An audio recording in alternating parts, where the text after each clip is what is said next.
You call this cooperation between Harbingers. Cooperation involves communication, you know. Don't take it to heart, child. Besides, aren't you happy that you got to skip the formalities and bring chaos to the land? I'm sure you must have enjoyed that. Oh, it seems that some of your friends have arrived. Hey, it's Zhongli and Child. And you! You're also one of the Harbingers? It's you two. I believe we've met once before. In the city of Bards, was it? I'm glad you still remember my name. Ah, right. I imagine that it must have been rather hard to forget watching helplessly as something precious was snatched away from your friend. No, don't let her get to you! You've yet to gather the powers of all 7 elements, and our last battle at the Golden House was almost more than you could handle.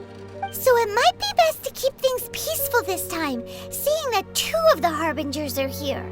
Well, if it isn't you two. This is our first time seeing each other since Liyue was nearly wiped off the map.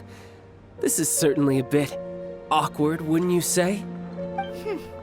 Paimon knew that we should never have trusted a Fatui Harbinger. Oh, now don't say that. Sure, I may have misled you, but I never had anything against you personally. Besides, I thought we were getting along quite well together, didn't you? Except for that little tussle we had at the end. Nothing personal. We just have different views, that's all. Of course, you may very well hold this against me, but that's up to you. The real deceivers here are Senora and Zhongli. Curse them for leading me on. So actually, I think... Stop wasting time, child. There'll be plenty of time to chat once I'm through here. You remember the agreement, Morax. Now, if you would be so kind. The Gnosis, please. What in the world are you talking about? The contract is fulfilled. That which thou seeketh is now bestowed unto thee. For my promise is solid as stone.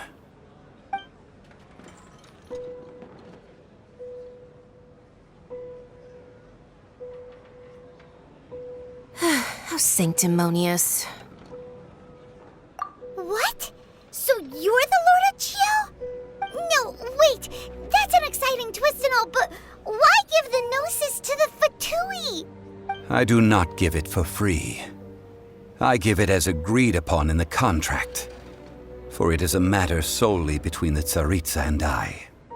Yeah, you don't think you went a little bit too far with that whole fake death thing? Everyone was preparing the ceremony for you, and splat! This big dragon falls out of the sky, and all of Lyric goes into an uproar. Talk about a disaster.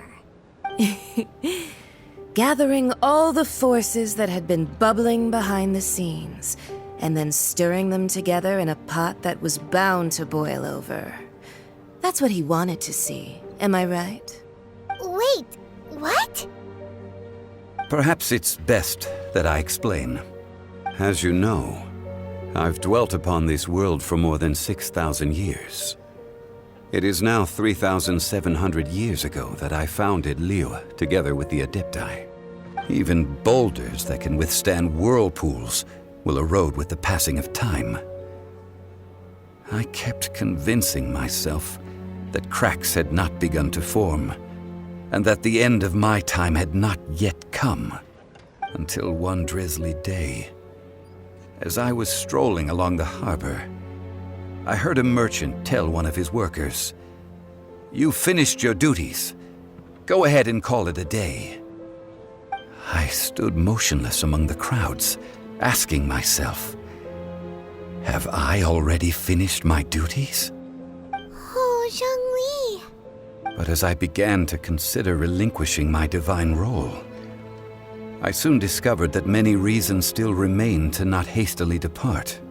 Was Liyue, the city I had dwelt in for so long, already prepared to enter its next age? I decided that a test was needed in order to reveal the answer.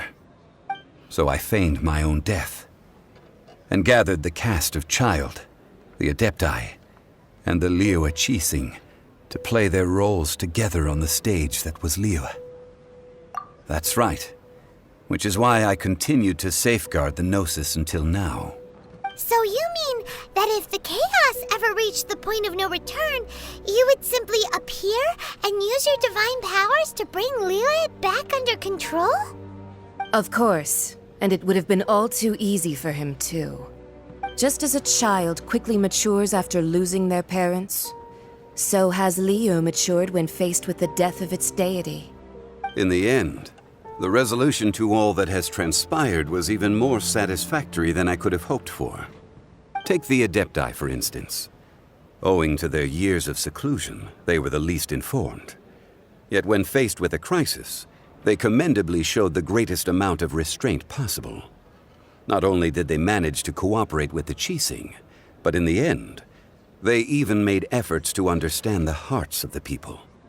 Credit is also due to Signora, the emissary dispatched by the Cryo-Archon to fulfill our contract. At my request, she kept everything she knew in strict confidence. This despite the eavesdropping ears of her colleague, Child. This meant I could remain as Zhongli, even having the chance to fulfill the age-old traditions of Liyue in this mortal form. Thank you for joining me on this journey, Traveler. All of these things turned out as I had planned. There is only one thing that I had not anticipated, and that was the conduct of the Liyue Qixing. I had expected them to do no more than the Adepti, to come to the defense of Liyue. But when all was said and done, they seized the opportunity to supplant Liyue's divine protectors, and used the subsequent power vacuum left by my death to quickly gain complete control of Liyue. Huh? That doesn't sound good at all. On the contrary, I think it is excellent. I had always feared that it was too soon for them to take over from me. And it was also that which I longed for the most. As such, this is the best parting gift anyone could have given this god of old. Hey, what about me? Doesn't anyone feel the least bit of remorse for deceiving me? You've practically kept me in the dark. I think that thanks would be more appropriate. You certainly played no small part in all of this, wreaking havoc and turning the city upside down. The Lord of Geo ought to thank you for your performance, if anything. If you hadn't created the pressure of a battle between mortals, Adepti, and a god, the lump of coal resting in the hands of the Geo-Archon, Liyue would never have been able to become a dazzling diamond of a city. Huh? Just whose side are you on, mocking me like that? Are you itching for a fight? Hey, haven't you learned the Liyue saying, don't always call it as you see it? Well then, with the Gnosis in my possession, I have no use for such idle chatter. We should return to Zapoljarny Palace and seek an audience with Her Majesty, the Tsaritsa. Come, child. Fine. I'll meet you there later. I'm not sharing a boat with the likes of you. Do as you wish.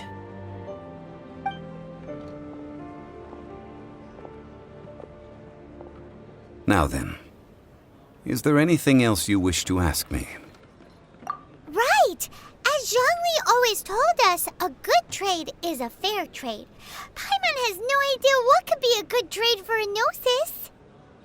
Realistically speaking, there is no such thing. Huh? However, I am the god of contracts. For thousands of years, I have made countless contracts. If the deal was of no benefit, then I certainly would not be inclined to agree to it. My agreement with the Cryo-Archon will be the last of my contracts as the Geo-Archon. My contract to end all contracts. As for the bargaining chip that the Tsaritsa used to balance the scales, uncover that answer for yourself in your future journeys.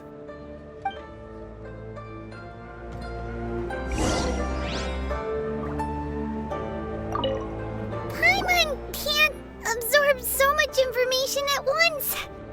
So, Zhongli, what sort of contract did you sign with the Cryo Archon? Paimon's so curious. One of the clauses of our contract was not to divulge any of its contents. Ugh, you're so petty.